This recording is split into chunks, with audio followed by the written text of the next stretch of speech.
अस्सलाम वालेकुम जी, कैसे आप लोग सब? आई होप सब बिल्कुल ठीक होंगे, खैरियत से होंगे और मज़े में होंगे। तो ये वीडियो हो चुकी है स्टार्ट, अच्छी लगी तो लाइक ज़रूर करना है। इसके अलावा सब्सक्राइब कर लें मेरे चैनल को, इंस्टाग्राम पे करना है मुझे ज़रूर फॉलो, तैयबा ब्लॉग्स के नाम से।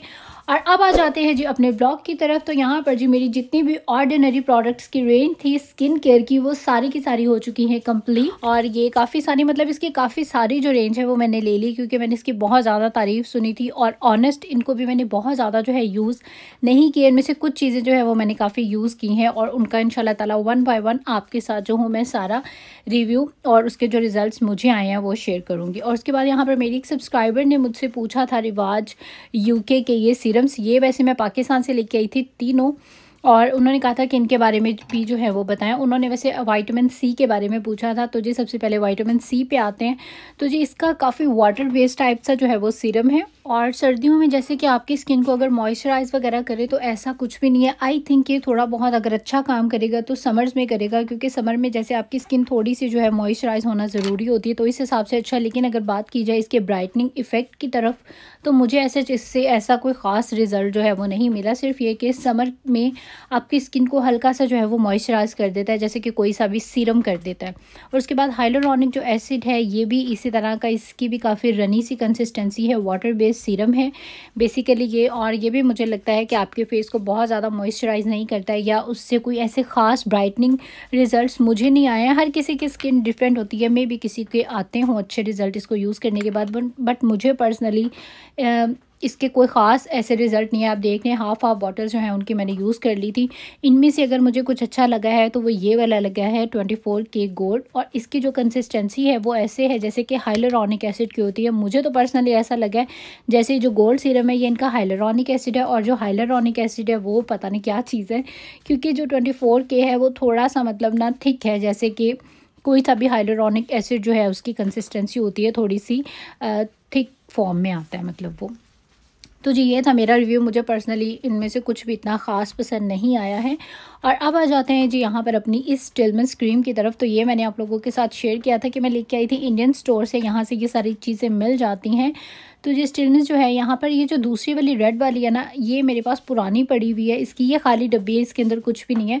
और ये वाली जो स्टिलमेंस है इसकी जो पैकिंग है मुझे वो भी थोड़ी सी चेंज लग रही थी, और इसके अंदर जब मैंने डब्बी निकाली तो वो वाकई में जो है वो चेंज थी। अब मुझे नहीं पता कि इसका जो फार्मूला है वो भी चेंज हो गया या ये वही है। तो मुझे पर्सनली स्टिलमेंस जो है वो अच्छी लगती है। अगर आपके फेस पे कोई भी हाइपर पिगमेंटेशन है, किसी भी किस्म के दाग हैं, तो मुझे लगता है कि इसके कंसिस्टेंट यूज़ से जो है वो लाइट हो जाते हैं। और यहाँ पर मैं सोच रही थी कि थोड़ी सी जो है मिक्स क्रीम्स बना लें, क्योंकि बहुत टाइम से मैंने मिक्स क्रीम जो है वो यूज़ ही नहीं की। अपने कॉलेज के टाइम में की थी, और उसके बाद जो है बस फिर मैंने स्टॉप कर दी। तो आजकल क्योंकि स्किन केयर का भूत चढ़ा हुआ है, तो अभी मैं सोच रही थी कि जी यहाँ पर मिक्स क्रीम्स बना ली जाए, क्योंकि ये भी अच्छा आपके फेस को ग्लो भी देती हैं, और सेकेंडली कि हर किस्म के जो दाग धब्बे हैं वो भी दूर कर देती हैं। और साथ ही मैं यहाँ पर एक रोज़ वाटर का जो स्प्रे है वो भी मैं ले आई हूँ, क्योंकि मैं अभी हार्श केमिकल्स यूज़ करने की तरफ जाने लगी हूँ, तो उसके लिए ये बेस्ट रहता है। मतलब कोई भी आप केमिकल यूज़ करें ना, तो उसके लिए प्लेन जो रोज़ वाटर है आपके फेस के लिए सबसे बेस्ट रहता है। मुझे वैसे भी फेस मिस्ट या फेस स्प्रेज जो है वो बहुत ज़्यादा अच्छे लगते हैं, और ज़्यादातर यहाँ पर अभी मैंने जितने भी न्यू लिए हैं वो सारे मतलब सिंपल हैं, रोज़ वाटर वाले हैं, उसमें कोई भी मतलब इस तरह के केमिकल्स वाले जो है वो नहीं है। तो रोज़ वाटर की मैंने यहाँ पर 2 बॉटल्स जो है वो ले ली थी। एक मेरे पास पहले पड़ी हुई थी, और दूसरी जो है अभी मैंने न्यू ले लिया है, क्योंकि एक जो है उसको मैं अपना होममेड जो फेस स्प्रे है वो बनाऊँगी, वो भी मुझे बहुत ज़्यादा जो है वो सूट करता है, और ये भी मैंने काफ़ी टाइम से यूज़ नहीं किया, तो यहाँ पर ये यूज़ करूँगी। और अब आ जाते हैं यहाँ पर अपनी एक मज़ेदार सी प्रोडक्ट की तरफ। आप लोगों ने मशीन को कपड़े धोते तो देखा होगा, लेकिन यहाँ पर ये जो मशीन है ये हमारे मेकअप ब्रशेज़ जो है उसको वॉश करेगी। और मतलब इतनी मुझे ये क्यूट और इतनी प्यारी सी लगी ना कि मतलब मुझे इस तरह की चीज़ें बहुत ज़्यादा अच्छी लगती है। मतलब छोटी सी पैकिंग में है और इतनी ज़्यादा क्यूट है, और मेकअप ब्रशेज़ मेरे पास हैं भी अच्छे, तो मैं जो हूँ अक्सर उनको वॉश वगैरह तो ज़ाहिर है जब आप यूज़ करेंगे तो फिर करना ही होता है। तो उसके लिए यहाँ पर जी मेरी एक बहुत अच्छी फ्रेंड है, और उसने मुझे ये प्यारी क्यूट सी जो वॉशिंग मशीन है वो गिफ्ट की है, और मुझे इतनी ज़्यादा जो है ये पसंद आई है ना, बहुत ज़्यादा प्यारी है। तो खैर जी इसमें जो है वो बैटरी जाती है, बैटरी डालेंगे और उसके बाद जो है फिर अपने मेकअप ब्रशेज़ जो है उसको वॉश करेंगे। और ये देखें अंदर से भी मतलब सेम लाइक ऐसे है जैसे कि रियल वाली जो वॉशिंग मशीन होती है ना, सेम लाइक इसका वैसे ही है, उसी तरह से इसका जो है वो ड्रेनिंग पाइप भी है, तो बहुत प्यारी है। और साथ ही में एक जो दूसरा गिफ्ट मुझे आया है वो है जी ये कैंडल्स, क्योंकि मेरी सभी तकरीबन फ्रेंड्स को, आप लोगों को भी सभी को पता ही होगा कि मुझे फ्रेगरेंस घर में बहुत ज़्यादा जो है वो अच्छी लगती है। तो इसीलिए मेरे घर में भी माशाल्लाह से अ लॉट ऑफ कैंडल्स हैं। अभी स्टॉक में भी जो है वो भी काफ़ी सारी पड़ी हुई हैं और स्टिल जो है मुझे न्यू गिफ्ट जो है वो भी आते रहते हैं। और इसकी जो लुक है वो भी बहुत ज़्यादा प्यारी है। और साथ ही मुझे यहाँ पर ये कुछ वेट वाइप्स जो है ये भी मुझे गिफ्ट में ही आए हैं और मैं खुद भी मतलब काफ़ी सारे जो हूँ वो ख़रीदती रहती हूँ। मेरे पास में मतलब ये जो है ना एंटी जर्म्स जो वाइप्स हैं इनका एक मतलब स्टॉक जो है वो हो गया, पूरी जो ड्रॉ है ना वो मतलब फुल जो है वो भरी हुई है। लेकिन ये भी बहुत ज़्यादा अच्छे हैं, ये भी उसी ने भी मुझे जो है वो गिफ्ट दिया है और जी बेबी के लिए भी जो है वो सेफ़ है। और इनकी सबसे ज़्यादा जो मुझे ज़्यादा ज़रूरत आती है मुझे कार में आती है, जब हम लोग कहीं पे भी जाते हैं तो बच्चों के कहीं बाहर जाना है या दोबारा से गाड़ी में आके बैठना है तो हैंड वाइप्स होने हैं जो बहुत ज़्यादा ज़रूरी है। आप कहीं शॉपिंग के लिए जा रहे हैं तो जोन से भी आप कोई ट्रॉली यूज़ कर रहे हैं तो उसको जो है पहले आप वाइप करें जहाँ मतलब हाथ आपके जाने हैं, तो फिर जो है आप उसको पकड़ें, हाथ लगाएं। और बच्चे जो हैं गाड़ी में कुछ ना कुछ खाते रहते हैं और गिराते भी रहते हैं और मैं खुद भी ऐसे, हम लोग बाहर जाते हैं तो गाड़ी में ही अक्सर ज़्यादातर खाते पीते हैं। तो इसलिए ये जो वेट वाइप्स हैं ये बहुत ज़्यादा आपके लिए ज़रूरी हैं जिनके जो है वो छोटे बच्चे हैं। तो यहाँ पर मज़ीद काफ़ी सारा जो है वो स्टॉक आ चुका है मेरे पास। और अभी यहाँ पर हो चुकी थी जी शाम और इतना प्यारा, मतलब अभी मैं आई थी किचन में खाना बनाने के लिए और जैसे ही मैंने बाहर देखा तो जी बड़ा ही प्यारा सा जो है वो व्यू था।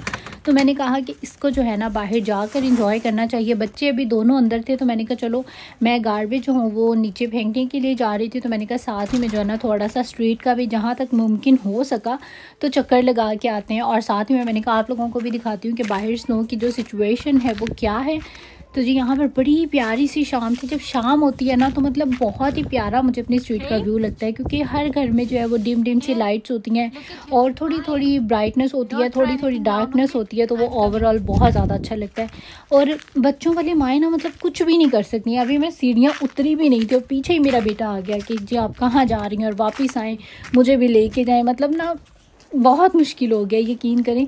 और मेरा इतना दिल कर रहा है इतने दिन से कि वही पुरानी वाली लाइफ हो, मैं बाहर आज़ाद पंछी की तरह घूमूं फिरूं, लेकिन अभी जो है ना बच्चे मतलब हिलने भी नहीं देते हैं। तो खैर जी अभी मैं यहाँ तक, मैंने कहा चलो अब यहाँ मेन तक तो आओ, देखो कोई थोड़ा सा तो एंजॉय करो। मैं आ ही गई हूँ बाहर, तो यहाँ पर भी आई थी और अभी आपको पीछे से मेरे बेटे की जो है आवाज़ें आ ही रही होंगी। उसने साथ ही में जो है शोर डाल दिया, अगर ना डालता तो फिर मैं थोड़ा सा वॉक करके आगे तक जाती, अच्छा मतलब अपने आप को जो हूँ मैं फ़ील कराती। और इस टाइम पर मुझे यहाँ पर वॉक करना भी जो है बहुत ज़्यादा अच्छा लग रहा था, मुझे ओवरऑल बहुत अच्छा लग रहा था। इस तरह का व्यू, इस तरह के जो व्यू है ना वो मुझे बहुत ज़्यादा लगते हैं अच्छे। लेकिन जी यहाँ ही से मुझे जो है वापस जाना पड़ा, क्योंकि मेरे बेटे ने जो है वो एक चीखना शुरू कर दिया था और मेरी जो छोटी बेटी है वो सोई हुई थी। मैंने कहा इसने चीख चीख के ना उसको भी जो है वो जगा देना है। और शाम को इस टाइम में मैं उसको सुला देती हूँ, फिर मैं सुकून से जो हूँ अपने रात का जो डिनर है वो प्रेप कर लेती हूँ। तो यहाँ पर खैर जी अब आ जाते हैं अपने डिनर की तरफ। तो ये हस्बैंड टमाटर जो है वो लेके आए थे, तो मैंने यहाँ पर जो है ये वॉश करके रख दिए थे एयर ड्राई होने के लिए, तो ये भी ड्राई हो चुके हैं। और उसके बाद यहाँ पर मैं ख़ुद भी दूसरों की रेसिपीज़ जो हूँ वो ट्राई करती रहती हूँ और फिर आप लोगों के साथ भी जो हूँ शेयर करती हूँ। ये भी एक मैंने फूड चैनल था, स्ट्रीट फूड चैनल, तो उसमें बड़े मज़ेदार से उसने इस तरह के बर्गर बनाए थे। वैसे मैं पर्सनली कीमे को चॉप करके उसमें फिर सारी चीज़ें ऐड करती हूँ, लेकिन जो मैंने रेसिपी देखी थी उसने मोटा मोटा जो कीमा था वो रखा था और उसी में सारी चीज़ें जो मिक्स करके उसके कबाब बनाए थे और उसके अच्छे बन भी गए थे।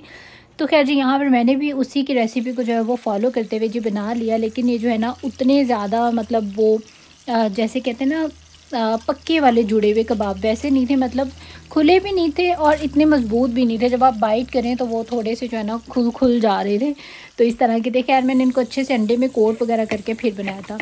और यहाँ पर जी अभी मैं बनाने लगी हूँ बड़ा ही मज़ेदार सा homemade fruit cake. I love fruit cake so much, मुझे बहुत ज़्यादा जो है वो अच्छे लगते हैं। तो यहाँ पर जी मैंने लिए हैं 3 अदद अंडे, उनको अच्छे से मैंने जो है बीट कर लिया। उसके बाद इसमें मैंने डाली है हाफ़ कप शुगर, और शुगर को भी अब आपने यहाँ पर अच्छे से कर लेना है मिक्स। 1 टीस्पून इसमें जाएगा जो वनीला एसेंस होता है या वनीला एक्सट्रैक्ट होता है, कुछ भी आप इसमें जो है वो ऐड कर सकते हैं। और इसके साथ में हाफ़ कप जो है यहाँ पर हम लेंगे अपना जो है बटर।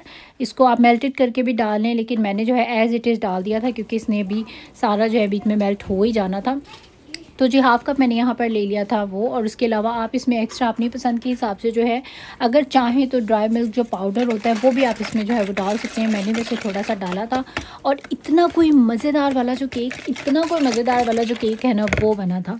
और उसके बाद यहाँ पर जब ये अच्छे से मिक्स हो जाएँ 3-4 चीज़ें, तो फिर आपने इसमें 1 कप जो मैदा है, ऑल पर्पज़ जो फ्लावर होता है, आपने इसमें वो ऐड कर देना और उसको आपने इसी तरह किसी स्ट्रेनर से जो है छान के डालना है, ताकि इसमें मतलब मेक श्योर हो कि किसी भी किस्म की कोई भी डली जो है वो नहीं है। और 1 टीस्पून जाएगा इसमें बेकिंग पाउडर, और यहाँ पर बस आपने ये सारी चीज़ें डाल के उसको बहुत अच्छे से जो है मिक्स कर लेना है। अब यहाँ पर काम है कि आपने इसको भी बहुत अच्छे से मिक्स करना है, और उसके बाद जैसे हम अंडों को बीट करते हैं, जितना अच्छे से आप इसको बीट करेंगे ना, आपका केक जो इतना ज़्यादा फ्लफ़ी और जो है बड़ा ज़्यादा सॉफ्ट बनेगा। तो मैंने कुछ बहुत ज़्यादा वाली जो बीटिंग है वो नहीं की थी, बल्कि मैंने बेकिंग वगैरह मैं पहले करती ही नहीं थी, और ये मैं फ़र्स्ट टाइम जो हूँ अपने घर में बेकिंग करने लगी हूँ। लेकिन ये अच्छी हुई है, तो मैं इसकी जो बेकिंग मशीन है वो लेके आऊँगी, क्योंकि मेरे तो जो है ना हाथ रह गए थे और मैंने इसको इतना ज़्यादा जो है वो बीट किया था। जो बेसिकली बीटर होता है, इलेक्ट्रॉनिक बीटर, वो जो है बेस्ट रहता है। तो इंशाल्लाह ताला अब जो हूँ मैं वो लेके आऊँगी बीटर, और फिर जो नेक्स्ट टाइम मैं बनाऊँगी केक तो इस तरह का बनाऊँगी। इसकी जो कंसिस्टेंसी है वो इस तरह की होनी चाहिए, ना थिक ना बहुत ज़्यादा थिन। और उसके बाद आपने जिस भी पैन में जो अपना केक बनाना है उसको बहुत अच्छे से आपने जो है ग्रीस कर लेना है। आप स्प्रे की मदद से भी कर सकते हैं, और जो सिंपल कोई सा भी ऑयल होता है उसकी हेल्प से भी कर सकते हैं। तो मैंने जो है पहले स्प्रे किया था, लेकिन उसके बाद मुझे जो है ये इतनी ज़्यादा सेटिस्फेक्शन नहीं हो रही थी। मुझे लग रहा था कि मेरा जो केक है वो चिपक जाएगा नीचे, तो मैंने जो है इसमें थोड़ा सा ऑयल जो है वो लेके और उससे जो है अच्छे से मैंने ग्रीस कर लिया था। वैसे तो इसमें बटर पेपर जाता है, लेकिन मेरे पास नहीं था, तो मैंने इसीलिए जो ऑयल है वो थोड़ा सा अच्छे से उसको सारा ग्रीस कर दिया था। और उसके बाद सिंपल आपने अपना ये जो बैटर है वो इसमें डाल लेना, और इसको डालने के बाद ना आपने इसको अच्छी तरह से ना, जैसे कि क्या बोलते हैं, जैसे कि खड़का खड़का के ना इसकी जितनी भी गैस है ना इसके अंदर, मतलब कोई भी बबल्स वगैरह कुछ भी नहीं रहना चाहिए। मेक श्योर हो कि इसमें बिल्कुल किसी किस्म की जो हवा है वो नहीं है, और अच्छे से जो है ये सेटल्ड होना चाहिए। तो बस उसके बाद सिंपल आपने अपने ओवन को जो है वो गर्म करना है 350 डिग्री पे, और उसके बाद आपने इसको 25 मिनट के लिए ओवन में रख देना है, और इंशाल्लाह मतलब 25 to 30 मिनट आपका जो मज़ेदार सा केक है वो हो जाएगा रेडी। तो खैर यहाँ पर मेरे जो साथ में जो बर्गर्स हैं वो भी हो चुके हैं रेडी, बड़े ही मज़ेदार से। ऊपर मैंने चीज़ जो है वो भी लगा दी है। टोमेटोस मुझे पर्सनली बर्गर में जो है अच्छे लगते हैं।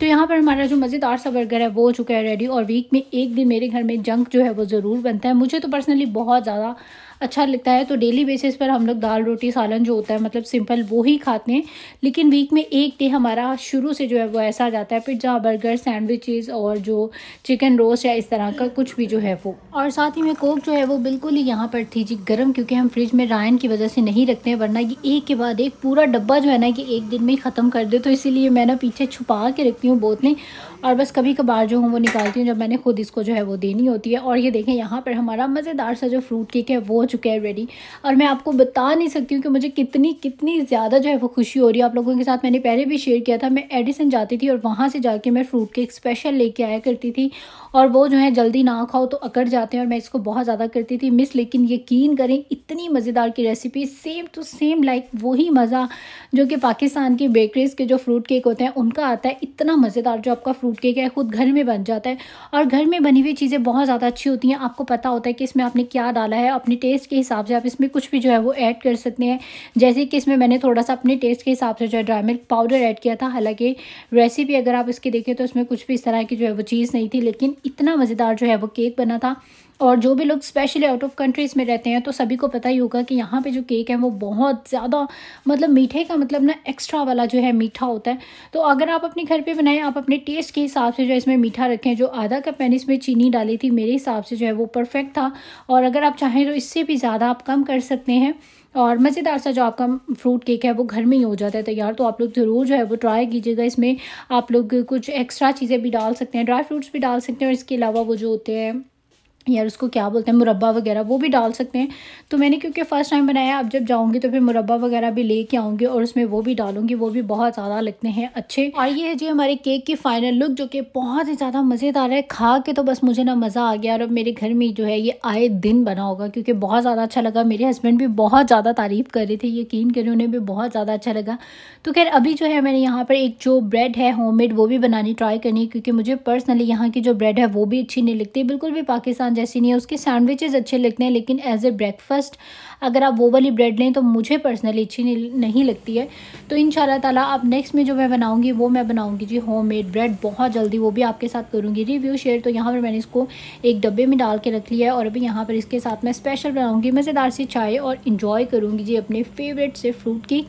और खैर बस यहाँ तक ही था मेरा ब्लॉग। आई होप आप लोगों को अच्छा लगा होगा। अगर मेरी वीडियोस आपको अच्छी लगती हैं तो आपने इसको जल्दी से लाइक कर देना। इसके अलावा सब्सक्राइब कर लेना है मेरे चैनल को, इंस्टाग्राम पे करना है मुझे ज़रूर फॉलो। और अब आप लोग दे दीजिए मुझे इजाज़त। इंशाल्लाह आप लोगों से होगी फिर मुलाकात एक नए ब्लॉग में। और जाते जाते सच आपके साथ मैं शेयर कर दी, ये मेरी बचपन की कैंडीज़ है। I love this candies so much.